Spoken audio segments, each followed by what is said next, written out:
Now that I'm caught up on all the Magnolia Parks and Daisy Hates books, let's do a quick ranking for my favorite in the series so far. At number 5, I'm putting the first Magnolia Parks book, aka the very first in the series. This is pretty much everyone's least favorite, including mine, for good reason. BJ and Magnolia were both so annoying in this book, and we don't really get much background on either of them, so I was really stuck hating them. At number 4, I'm then putting The Long Way Home, since we're still stuck in the same toxic cycle as the first MP. The main things that made this book better were the glimpse into their tragic past that we do get, as well as BJ's gradual character development, where I actually did like him by the end of this book. At number 3 is the first Daisy Hates book. Of course, I immediately fell in love with this side of the universe, with all the drama of being a gang lord and that lifestyle.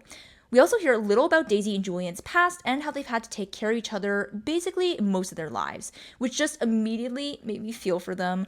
I also enjoyed hearing the events of the first MP from Daisy and Julian's point of views, because otherwise Daisy seems kind of cold from Magnolia's point of view. Although the ending to this one was a bit questionable, just saying. And number 2 is Into the Dark. The fact that this book wrapped BJ and Magnolia's story already put it leagues above the other two books alone. We finally get seeing Magnolia face her parental issues as well as healing some of her relationship with BJ. And BJ honestly gets Boyfriend of the Year in this one. He was just so wonderful to her.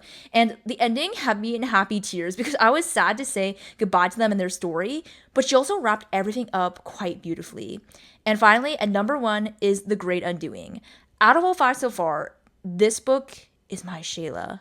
We have great character development for Daisy, Julian, and Christian, but especially Julian's point of view holds some of my favorite quotes in this series.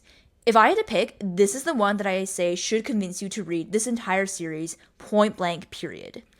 Make sure to comment below your favorite in the series and follow for more bookish content.